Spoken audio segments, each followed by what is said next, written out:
Olá pessoal, tudo bem? Quem fala aqui é apenas mais um cara comum que curiosamente gosta de One Piece. Estou aqui com vocês hoje porque One Piece se aproxima para o final, e fazendo parte desse momento histórico, tanto do mundo quanto da minha própria vida, eu gostaria de compartilhar com vocês uma teoria que eu tenho há muito tempo. Desde quando foram mostradas os primeiros despertares de frutas, e desde quando foi mostrado o funcionamento de um despertar, sempre teve um que eu fiquei intrigado de como funcionaria. Entre diversas teorias que eu mesmo já tive, essa eu acredito que seja a mais relevante. Inclusive, essa teoria é sobre a relevância do despertar do Brook para o final da obra de One Piece. Então, bora lá. Bem, como esse é o meu primeiro vídeo no canal, eu gostaria de começar me apresentando para vocês. Como eu falei, eu sou apenas só mais um cara comum. Um cara que trabalha, que anda de ônibus como todo mundo, e que como todo mundo tem seus hobbies. Eu especificamente, como 8% da população, tenho TDAH, e tenho hiperfoco em muitas coisas, e One Piece é uma delas. Meu hiperfoco em One Piece começou em Thriller Bark, no momento em que o Brook revelou que era um dos piratas que não conseguiram voltar para se despedir, para se reencontrar com a Labum, foi o primeiro momento em que eu pensei, Oda é gênio. Até esse dia para mim, One Piece era apenas uma história de aventura, uma história que tinha seus mistérios e seus segredos, e que tinha um universo onde tinha toda uma mitologia e coisas únicas, mas que não necessariamente precisava de conexões e explicações para tudo. Até esse momento eu não acompanhava fóruns e nem nada do tipo, mas nesse dia foi o momento em que eu pensei que talvez tudo estava interligado. E aí, nesse dia, eu voltei lendo o mangá desde o começo, e comecei a acompanhar fóruns, vídeos no YouTube, tendo as minhas próprias loucuras, como eu sei que toda fandom de One Piece tem. Então eu posso dizer que o Brook não é o meu chapéu de palha favorito, mas eu tenho um carinho muito especial por ele e pelo arco de Thriller Bark, porque foi o momento que me despertou o famoso Confie no Oda. Mas esse canal é uma terapia para mim.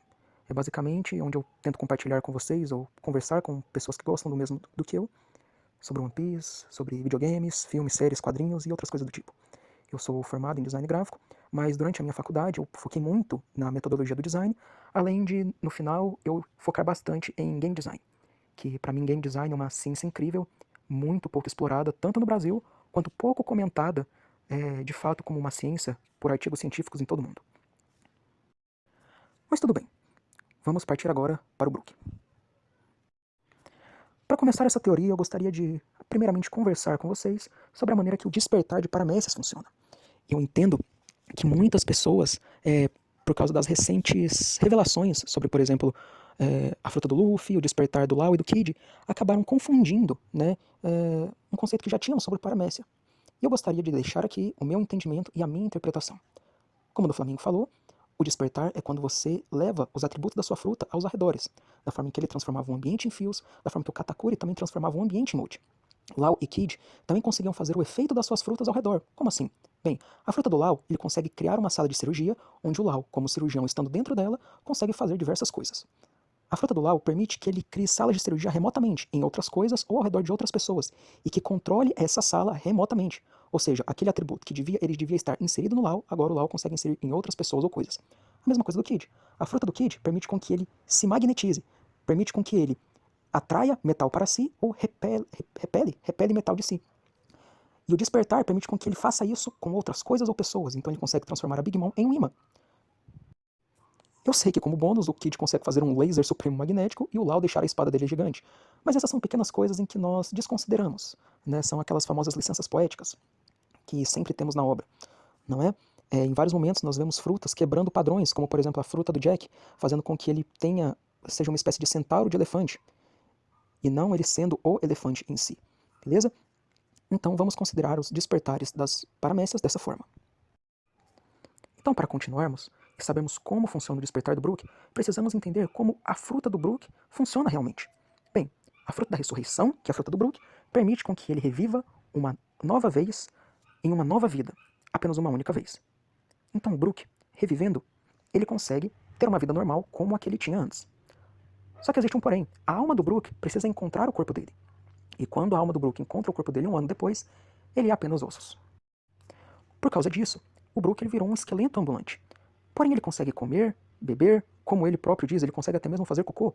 Mas como ele consegue fazer isso se ele não tem intestinos, se ele não tem boca, se ele não tem órgãos para fazer todo esse tipo de coisa? E ele mesmo esfrega isso o tempo todo na nossa cara. Como ele pode ver ou ouvir se ele não tem olhos ou ouvidos? Como ele sente dor? Como ele sente qualquer coisa se ele não tem pele nem nervos? Aí está. A fruta, ela faz o trabalho mágico de trazer o corpo do Brook com os mesmos atributos que ele tinha quando vivo, independente se ele possui isso ou não. Muito provavelmente, se o Brook ele fosse apenas um amontoado de carne moída, toda essa carne moída, ela de alguma forma se juntaria e ele seria um homem carne, não sei, mas pelo que podemos ver, o corpo mantém os mesmos atributos que o corpo original possuía. Então, conseguimos entender como a fruta do Brook funciona, basicamente. Então, como o despertar funcionaria? Bem, teria que ser possível fazer a mesma coisa, porém aos arredores, ou seja, em outras pessoas. Então, basicamente, o que o Brook conseguiria fazer é trazer uma nova pessoa à vida novamente uma única vez. O que abre margem para muitas coisas acontecerem em One Piece, inclusive coisas horrorosas, né? Pensando aqui como o Edo Tensei Naruto.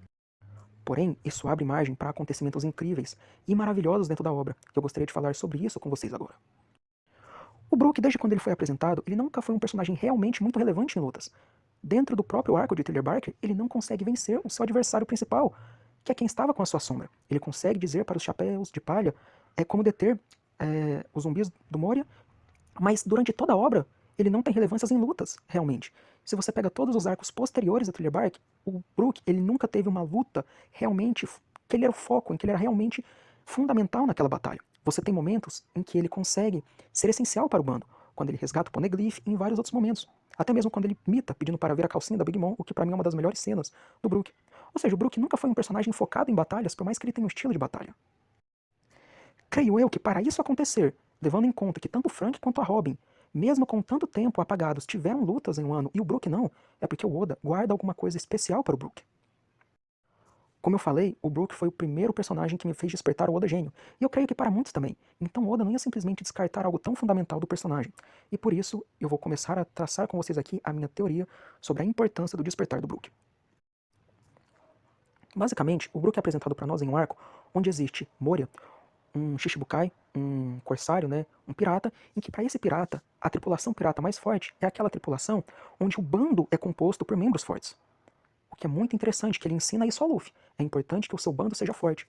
Isso é uma coisa interessante de One Piece, porque todos os inimigos do Luffy ensinam, querendo ou não, coisas fundamentais para ele. O Crocodile ensina que você precisa elevar a sua fruta ao máximo. Não existe fruta mais fraca ou mais forte. Você precisa fazer da sua fruta forte. O Mori ensina que você precisa ter uma tripulação forte também, que um capitão forte não faz bando, que você não tem que proteger os seus companheiros, assim, todos juntos serem fortes. Né? E você tem diversas outras lições com outros, com outros inimigos do Luffy, coisas fundamentais, que são muito interessantes. Porém, existe uma coisa muito interessante sobre o Moria. A maneira que o Moria tem de ter a sua grande tripulação é roubando sombras e colocando em corpos que foram tratados pelo Dr. Hackback. Doutor esse que era conhecido por ter inventado uma maneira de trazer pessoas de volta à vida. O que foi dito que na verdade ele não conseguiu, ele nunca fez, porque eram corpos mortos com sombras de outras pessoas. Ou seja, você tinha o corpo daquela pessoa, mas não era ele que estava vivo. Quem estava vivo, na verdade, era um zumbi, era a sombra de alguém. Enquanto o Brook, ele não tem mais totalmente o seu corpo original, ele não tem a aparência original, ele não tem mais o seu corpo, mas ele possui a mesma alma.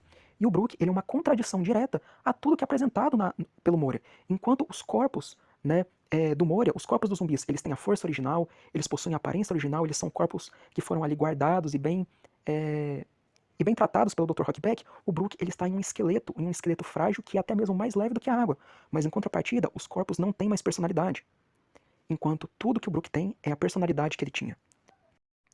Enquanto aqueles corpos não têm alma, o Brook é uma alma sem um corpo. Claro, ele é o esqueleto dele, porém é um esqueleto sem corpo. Ele esfrega isso na nossa cara o tempo todo. Ele não tem olhos, ele não tem lábios, ele não tem pele, ele não tem ouvidos, ele não tem corpo. Ele é apenas um esqueleto. Claro que podemos considerar o esqueleto dele como o corpo dele, porque realmente é. Porém ele perdeu, se formos parar para pensar, realmente o corpo, mas a alma dele viva faz com que ele consiga fazer tudo o que ele conseguia fazer antes. Então, pensando no despertar do Brook e toda essa temática que nós temos com a apresentação dele, o Brook poderia trazer alguém de volta à vida. Só que não necessariamente ele precisaria do corpo em sua totalidade da pessoa. Eu imagino, como tivemos várias licenças poéticas para todos os personagens. Por exemplo, o Doflamingo, ele pode criar fios. Ele faz fios saírem do corpo dele. Porém, quando ele usa o despertar, ele transforma casas em fios. O Luffy, o corpo dele é de borracha, mas ele consegue fazer tanto o chão quanto pessoas virarem de borracha.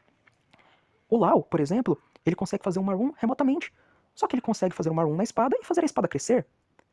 Então, todos os despertares, eles têm uma licença poética que não necessariamente funcionam exatamente como o poder original. Então é aí que vem a minha teoria do Brook.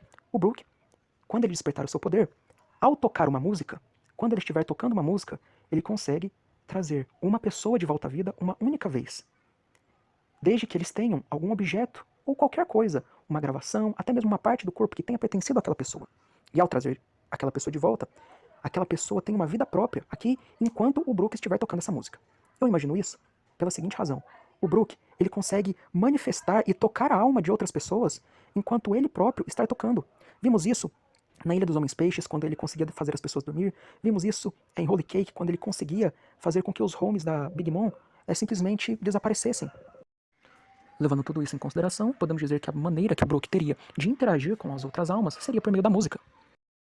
Pensando então nessa vertente, em que a fruta do Brook permite que a própria alma da pessoa que está sendo revivida consiga completar aquilo que falta no próprio corpo, caso eles tenham algum objeto que pertenceu a alguém, eles conseguem fazer com que a alma dessa pessoa se manifeste naquele objeto, fazendo com que a alma dela se materialize usando aquele objeto. Então vamos dizer o seguinte, vamos dizer com que o Zoro morresse e sobrasse apenas a bandana do Zoro. Seria possível com que ele trouxesse de volta o Zoro enquanto ele toca a sua música e apareceria, da mesma forma que o Brook, ele consegue fazer aquele espectro dele, né, aquele fantasma verde, poderia aparecer um espectro, da mesma forma, e que simplesmente usaria aquela bandana. E aí nós teríamos uma espécie de fantasma usando a bandana. Então, levando em conta esse despertar, Brook ele poderia ser fundamental para a obra de One Piece. Inclusive, para o conhecimento dos Chapéus de Palha, talvez de alguma história antiga, talvez de algo que falte, algo que não foi possível gravar, até mesmo nos poneglyphs. Gostaria de lembrar a vocês que algumas partes da história estavam em Alabasta, a carta que a princesa Vivi escreveu para Joy Boy, que provavelmente nunca chegou, porque senão não estaria em Alabasta. E agora eu gostaria de trazer vocês a refletir. Caso o Chapéu de Palha do Luffy tenha realmente pertencido a Joy Boy, o dono original foi Joy Boy, pode ser que Brook, ao despertar, ao estarem todos na última ilha, e Brook toque sua música alegre por estarem todos lá, possa ser que de alguma forma ele desperte sua fruta e traga Joy Boy de volta à vida. E Joy Boy apareça e toque junto com eles os seus tambores da libertação. E enquanto Joy Boy está vivo, né, ele possa contar uma história engraçada para Luffy, ou para todos do bando. E isso seria algo incrível para o Brook. Pensem, o Brook não é um personagem de batalhas relevantes. O Brook ele não é um personagem que tem um estilo de luta tão marcante. Todos no bando têm algo muito especial no seu estilo de luta. O Chopper, em todo momento, ele lutava se transformando em monstros e batalhando. Enquanto isso, o próprio Luffy ele se estica, o Zoro usa 3 espadas, o Sanji luta com total estilo usando somente os pés, a Nami usa um bastão tático, o Frank ele é um personagem que é um cyborg, então ele usa vários apetrechos tecnológicos, a Robin consegue criar colônias, consegue fazer seus membros crescerem em outros locais, até mesmo o Jinbe ele consegue meio que fazer uma dobra de água, né? Enquanto o Brook, a única coisa que ele faz é usar uma espada que congela e que não tem muita graça e estilo. O estilo do Brook sempre foi ser um músico. Até mesmo quando nós tivemos o time skip do Brook, o time skip dele foi sobre melhorar como músico. E a própria melhora musical do Brook fez com que ele conhecesse melhor o fruto dele e o funcionamento que a música tem sobre o próprio fruto. Então Brook agir usando música para poder, digamos assim, trazer de volta pessoas que já faleceram, basicamente como uma espécie de necromante, né, o famoso necrodancer, seria interessantíssimo. Imagine o Brook trazendo de volta personagens, relevantes ou não, mas trazendo personagens podendo lutar enquanto ele toca uma música. Mas claro, isso seria algo muito diferente, por exemplo, de um Edo Tensei Naruto. Já que o Edo Tensei Naruto, basicamente, você traz de volta personagens do passado, no seu auge, com chakra ilimitado, não é? E já o Brook, ele traria a pessoa de volta à vida apenas enquanto ele está tocando a música. Ele poderia trazer os personagens que estão mortos nos arredores, pessoas que morreram e foram enterradas ali há muitos anos, como claro, ele poderia trazer personagens importantes do passado. Imagine só, imagine o Brook trazendo de volta personagens como, por exemplo, o Ace, por apenas uma luta, para que o Ace pudesse lutar ao lado do Luffy e do Sabo. Trazer o Ace, não sei, talvez o Sabo tenha alguma coisa que o Ace deu para ele quando ele era criança, talvez o próprio Luffy tenha alguma coisa do Ace, talvez eles consigam o chapéu do Ace de alguma forma, não sei. E assim nós podemos ter uma luta do trio ASL, lutando juntos. Eu particularmente não gosto muito dessa ideia, porque eu gosto do fato do Sabo nunca ter conseguido reencontrar o Ace, da mesma forma que eu gosto do fato do Luffy não ter conseguido se despedir do Ace da maneira correta, né? Deles terem esse trauma.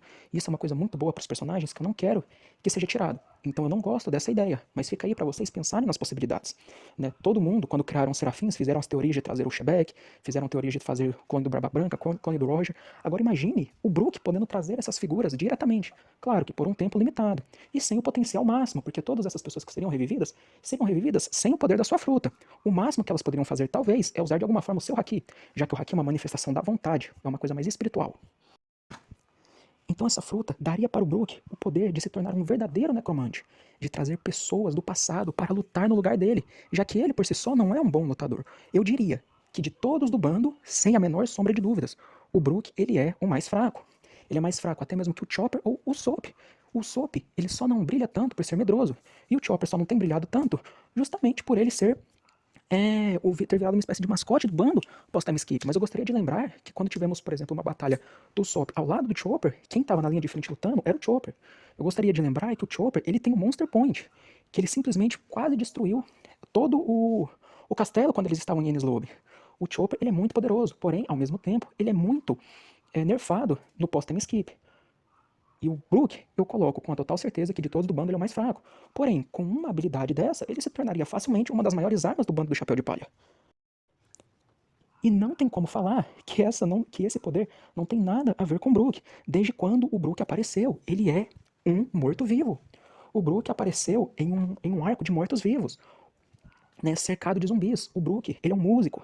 O Brook, várias vezes, ele já disse que a música dele afeta outras pessoas. Tivemos a revelação de como os despertares funcionam. O Brook ter um poder como esse seria simplesmente incrível, por causa do seguinte. O que eu vou falar agora seria uma das cenas mais emocionantes de One Piece, caso esse despertar venha a ser real. Se você não foi convencido, não necessário convencido, mas se você não abraçou esse despertar até agora, se você não sentiu a emoção que esse despertar poderia causar, eu quero que você pense no seguinte. O único motivo que eu realmente quero que esse despertar seja real, não seja nem pela batalha, mas pelo momento que o Brook se reencontrar com Laboon. O bando do Brook prometeu que voltaria para reencontrar Laboon. Só que no caminho, todos eles morreram. E antes de morrer, todos eles resolveram gravar uma música e pediram ao Brook que quando encontrasse a Laboon, ele mostrasse para ela a gravação. Ele lembrasse a Laboon de que os companheiros dela não a abandonaram. E Brook viveu por 40 anos, sozinho, com aquela gravação, esperando esse momento chegar. Durante a gravação, cada um dos amigos do Brook morre, até que sobre somente ele. E ele morra também, e reviva, podendo voltar a Laboon e realizar o desejo dos seus companheiros. O Crocus disse para ela que eles fugiram, mas eles não fugiram, e o Brook precisa levar essa mensagem de volta a eles. Então imagine o Brook chegando até a Laboon, colocando o play na gravação e tocando a música. E enquanto o Brook se emociona por tocar aquela música, o espírito de todos os seus amigos aparecem uma última vez. Cada um deles voltam à Terra para uma nova vida, para que todos juntos consigam tocar a música uma última vez para Laboon, para que todos eles possam se divertir como os piratas rumbar, os piratas músicos. E que o Brook toque aquela música, que Laboon escute e que todos possam cumprir a sua promessa com aquela baleia. Isso, para mim, seria absoluto cinema. E se você não foi pescado por isso até agora, então eu sinto muito. Essa teoria, né, é um pensamento próprio que eu tive depois de vários e vários, né, tempos, tanto lendo os capítulos quanto sentindo One Piece. Essa teoria é muito menos embasada em acontecimentos e muito mais embasada em questões de essência, né, em questões do que a série pode nos apresentar e do que o Oda gosta de nos mostrar, né, levando em conta narrativamente como as frutas despertadas funcionam, então que a fruta do Brook funciona trazendo outra pessoa à vida, é o mais óbvio que nós podemos chegar à conclusão. Porém, como isso funcionaria, é a maneira que eu tentei trazer para vocês aqui o meu pensamento. Então, eu concluo aqui a minha teoria sobre o despertar do Brook, o Chapéu de Palha. Caso vocês tenham gostado dessa teoria, eu gostaria de pedir para vocês se inscreverem e darem like. Isso é importante para mim, pessoal, porque, como eu falei, eu estou criando esse canal não com o pensamento de ganhar algo, de ganhar dinheiro ou algo do tipo, mas sim porque eu estou passando por problemas difíceis, não tenho com quem conversar, eu tenho TDAH, então eu falo muito o tempo todo. E esses pensamentos vêm na minha cabeça e eu não consigo falar com ninguém. Então, caso vocês tenham gostado da teoria, tenham gostado do vídeo, comentem aí, né? Comentem com o que eu posso melhorar, comentem o que vocês acharam interessante da teoria, o que vocês não gostaram, comentem também alguma teoria própria, se vocês quiserem pegar essa teoria aí nos comentários e fazerem algo, né? Se alguém quiser fazer um react dessa teoria, pode fazer também, se bem que eu acho que ninguém vai fazer, mas tá tudo bem. Então, como eu falei, eu sou só mais um cara comum. Se você gostou desse meu vídeo, deixa o like aí, é nóis e até um próximo dia.